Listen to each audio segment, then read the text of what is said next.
আসসালামু আলাইকুম দেয়ার ফুয়াদ হিয়ার, আপনাদের সবাইকে স্বাগত জানাচ্ছি এই ভিডিওতে। অনেক সময় আমরা যখন ইন্টারনেটে কোনো কিছু নিয়ে ঘাটাঘাটি করি বা কোনো কিছু নিয়ে পড়াশোনা করি, তখন দেখা যায় অনেক আর্টিকেল আছে যেগুলো আমরা সময়ের জন্য পড়তে পারি না বা আমরা চাই যে সেটা পরে পড়বো। তো এই ভিডিওতে মেনলি আমি আপনাকে দেখাবো দুইটা ওয়ের মাধ্যমে আপনি সেই আর্টিকেলগুলোকে পরে পড়ার জন্য আপনি আপনার ব্রাউজারের মধ্যে সেটা সেভ করে রাখতে পারবেন।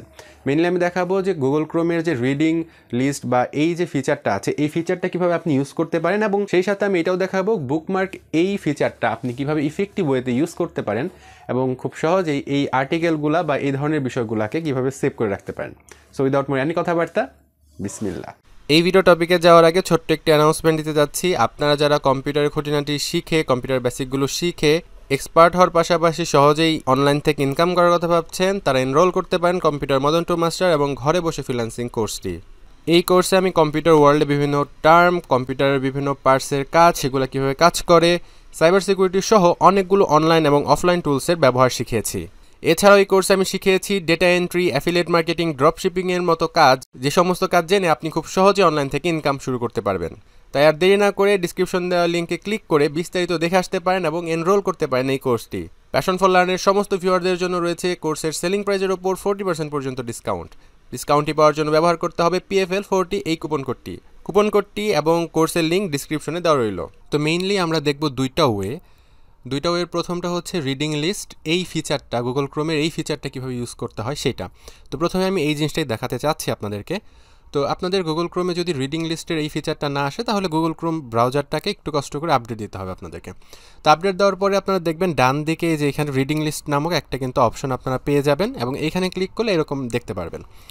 তো কোনো একটা আর্টিকেলকে আমরা যদি পরে পড়তে চাই, তাহলে কীভাবে রিডিং লিস্টে অ্যাড করবো সেটা প্রথমেই আমরা দেখব। ধরেন আমি SSD নিয়ে একটু পড়াশোনা করতে চাচ্ছি, তো আমি SSD নিয়ে সার্চ করলাম। এখন কোনো একটা আর্টিকেল, যেমন ধরেন উইকিপিডিয়ার এই আর্টিকেলটা আমি ওপেন করছি এবং এই আর্টিকেলটা আমি এখন পড়বো না, আমি পরে পড়তে চাচ্ছি। তো এটা আমি রিডিং লিস্টে অ্যাড করব। তো অ্যাড করার জন্য ট্যাবের এখানে আসবো, দেন রাইট বাটনে ক্লিক করব এবং এখান থেকে আমরা add tab to reading list এখানে ক্লিক করব। এখানে ক্লিক করলে আমাদের এই যে রিডিং লিস্টের এখানে অ্যাড হয়ে যাবে। তো এরকম করে আমি আরও কয়েকটা অ্যাড করে দিচ্ছি আপনাদের বোঝানোর সুবিধার্থে। যেমন ধরেন এখানে SSDর যে প্রাইস আছে এটার একটা পেজ, তো আমি এটাও অ্যাড করে রাখতে চাচ্ছি। তো আমি রাইট বাটনে ক্লিক করছি এবং add tab to reading list এখানে ক্লিক করছি। আচ্ছা, তো আমি এখন এই রিডিং লিস্টের এই আইকনে যদি ক্লিক করি, তাহলে আমরা দেখতে পারবো আনরিডের এই আন্ডারে আমরা কিন্তু দুইটা আর্টিকেল দেখতে পারতেছি, মানে দুইটা ওয়েবসাইটের যেগুলো আমরা অ্যাড করলাম এখানে। তো আমি ধরেন উইকিপিডিয়ার এইটার মধ্যে ক্লিক করতেছি পড়ার জন্য। আমি যখন এটার মধ্যে ক্লিক করব, তখন ধরেন আমার পড়া শেষ হয়ে গিয়েছে এবং অটোমেটিকলি কিন্তু রিডিং লিস্টের এইখানে আমরা দেখতে পারবো এটা read page you have read এই আন্ডারে কিন্তু এটা অ্যাড হয়ে গিয়েছে। তো আপনি চাইলে এখানে যদি অ্যাড না হয়, তাহলে আপনি চাইলে যে এখানে এই টিক চিহ্ন ক্লিক করলে কিন্তু এটা অটোমেটিকলি নিচে চলে আসবে আর কি। দেন আপনি যদি এটাকে ডিলিট করতে চান, এগুলো সব এখান থেকে ডিলিট করতে চান, তাহলে সিম্পলি ক্লোজ বাটনে ক্লিক করবেন, তাহলে এগুলো ডিলিট হয়ে যাবে এখান থেকে। ওকে, তো এইভাবে করে খুব সহজেই হচ্ছে আমরা রিডিং লিস্টের এইখানে আমাদের আর্টিকেলগুলোকে লিস্ট করে রাখতে পারি। তো পরবর্তীতে পড়ার জন্য আমরা এই ফিচারটা অ্যাপ্লাই করতে পারি, যেটা কিনা আমাদের জন্য অনেক হেল্পফুল হবে। ওকে, তো এখন আরেকটা ওয়ে যেটা দেখাতে চাচ্ছি সেটা হচ্ছে বুকমার্ক। এটা কীভাবে আমরা অ্যাড করতে পারি। তো বুকমার্ক অ্যাড করার জন্য আমরা সিম্পলি এই যে এখানে দেখতে পাচ্ছি ডান দিকে এইখানে যে একটা স্টার আইকন আছে, এখানে ক্লিক করব। এখানে ক্লিক করে আমি যদি ডান বাটনে ক্লিক করি এবং ফোল্ডার যদি বুকমার্কস বার এটা সিলেক্ট করা থাকে, তাহলে ডান বাটনে ক্লিক করলে আমরা দেখতে পারবো আমাদের এই যে এখানে যে বার আছে, এই বারের মধ্যে কিন্তু এটা অ্যাড হয়ে যাবে। কিন্তু সমস্যা হচ্ছে আমাদের এরকম করে অ্যাড করতে থাকলে কিন্তু এটা ফুল হয়ে যাবে এবং এখানে একটা আইকন থাকবে, ওই আইকনে ক্লিক করলে বাকিগুলো আবার দেখতে পারবো আমরা। তো এটা কিন্তু খুব একটা এফিশিয়েন্ট হয় না। তো এটার জন্য যে টেকনিকটা আপনি অ্যাপ্লাই করতে পারেন সেটা হচ্ছে একটা ফোল্ডার তৈরি করতে পারেন এবং সেই ফোল্ডারের মধ্যে আপনি ওই টপিকের আর্টিকেলগুলো সুন্দর মতো করে আপনি হচ্ছে লিস্ট করে রাখতে পারেন। আচ্ছা, তো প্রথমে আমি যেটা অলরেডি অ্যাড করলাম এটা ডিলিট করে দিচ্ছি এখান থেকে রাইট বাটনে ক্লিক করে, এবং এটা আমি আরেকবার অ্যাড করে দেখাচ্ছি আপনাদেরকে। তো ফোল্ডার হিসেবে আমরা অ্যাড করবো আর কি। তো এটা করার জন্য এই আইকনে ক্লিক করব, দেন আমরা এখান থেকে ফোল্ডার এখানে ক্লিক করব অ্যান্ড এখান থেকে আমরা চুজ আনাদার ফোল্ডার এখানে ক্লিক করব। এরপর এখান থেকে নিউ ফোল্ডার এটা সিলেক্ট করব এবং এখানে নাম দিয়ে দিব, ধরেন আমি SSD এটারই নাম দিচ্ছি। দেন আমি বাইরে একটা ক্লিক করতেছি, তাহলে দেখতে পারতেছি বুকমার্ক বারের মধ্যে কিন্তু একটা ফোল্ডার অলরেডি তৈরি হয়ে গিয়েছে। এরপর আমি সেভ বাটনে ক্লিক করব। সেভ বাটনে ক্লিক করলে আমরা দেখতেছি এখানে কিন্তু আমাদের একটা ফোল্ডার তৈরি হয়েছে অলরেডি SSD নামক, এবং এই ফোল্ডারে ক্লিক করলে আমরা দেখতেছি আমাদের এই আর্টিকেলটা কিন্তু যেখানে দেখাচ্ছে। তো আমি র্যান্ডমলি আরও কিছু আর্টিকেল হচ্ছে এখানে ব্রাউজ করে দিচ্ছি, কয়েকটা আর্টিকেল আমি এখানে অ্যাড করবো আর কি। যেমন ধরেন এই আর্টিকেলটা আমি অ্যাড করবো, তো এর জন্য আমি এই আইকনে ক্লিক করতেছি এবং ফোল্ডার এটা আমরা হচ্ছে এসএসডিটা সিলেক্ট করব, যে ফোল্ডারে অ্যাড করতে চাচ্ছি ওই ফোল্ডারটা আমি সিলেক্ট করব, দেন ডান বাটনে ক্লিক করব।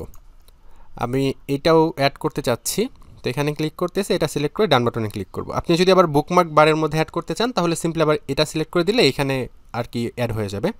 তো আমি এসএসডি ফোল্ডারের মধ্যে রাখবো, তো ডান বাটনে ক্লিক করতেছি এবং এই যে আর্টিকেলটা আছে এটা মেইনলি আমি এসএসডির পাশে একটা জায়গায় মানে বুকমার্ক বারের মধ্যে অ্যাড করতে যাচ্ছি এবং পরবর্তীতে ওইটা কীভাবে আবার হচ্ছে আমাদের ফোল্ডারের মধ্যে নিতে পারি সেটা দেখাবো। তো এর জন্য আমি এটার মধ্যে ক্লিক করতেছি, বুকমার্ক বারের মধ্যে ক্লিক করে ডান বাটনে ক্লিক করতেছি। ওকে, তো আমি এখন এই 3টা ট্যাব ক্লোজ করে দিচ্ছি। এখন আপনারা দেখেন এখানে আমাদের এসএসডি ফোল্ডার যেটা ছিল সেই ফোল্ডারের মধ্যে ক্লিক করলে এই 3টা আর্টিকেল দেখাচ্ছে এবং আরেকটা যেটা ছিল সেটা আমি বুকমার্ক বারের মধ্যে অ্যাড করেছি। তো এরকম যদি হয় তাহলে আবার আপনি চাইলে এটা কিন্তু এখানে নিয়ে যেতে পারেন। তো এটা নেওয়ার জন্য এটা ধরবেন, জাস্ট ক্লিক করবেন, ক্লিক করে আপনি সিম্পলি ওই ফোল্ডার বরাবর ড্র্যাগ অ্যান্ড ড্রপ করবেন আর কি, ছেড়ে দেবেন নিয়ে, তাহলে দেখবেন ওইটা কিন্তু এখানে অ্যাড হয়ে যাবে। তো আপনি যদি এই ফোল্ডারটা ডিলিট করতে চান বা রিনেম করতে চান সেটা খুব সহজ, সেটা হচ্ছে আপনারা এখানে এসে রাইট বাটনে ক্লিক করবেন, দেন রিনেম অপশনে ক্লিক করবেন রিনেম করার জন্য, মানে রিনেম করে সেভ বাটনে ক্লিক করলে হয়ে যাবে আর কি। এই যে আবার ডিলিট করার জন্য রাইট বাটনে ক্লিক করে সিম্পলি এই যে ডিলিট এইখানে ক্লিক করলে এটা ডিলিট হয়ে যাবে। আর হচ্ছে এখান থেকে এগুলো ডিলিট করার জন্য রাইট বাটনে ক্লিক করে আপনারা যদি ডিলিট বাটনে ক্লিক করেন তাহলে এগুলো ডিলিট হয়ে যাবে আর কি। আর এগুলো চাইলে আপনি যেরকম করে ড্র্যাগ অ্যান্ড ড্রপ করে মানে ক্লিক করে আপনি হচ্ছে মুভ করে কিন্তু ডানে বামে সরিয়ে নিতে পারবেন আর কি। যাই হোক, তো এখন যেটা আমি দেখাতে চাচ্ছি মেন যে বিষয়টা সেটা হচ্ছে এখানে যে 4টা আর্টিকেল আছে, অনেকেই আছে যারা হচ্ছে আপনার আর্টিকেলগুলা আপনার ক্লোজ করতে হবে দেখে ট্যাবগুলো ওপেন করেই রাখে অ্যান্ড দেন হচ্ছে মিনিমাইজ করে রাখে, পরবর্তীতে আবার ওই আর্টিকেলগুলো যাতে একসাথে ওপেন হয় এর জন্য আর কি।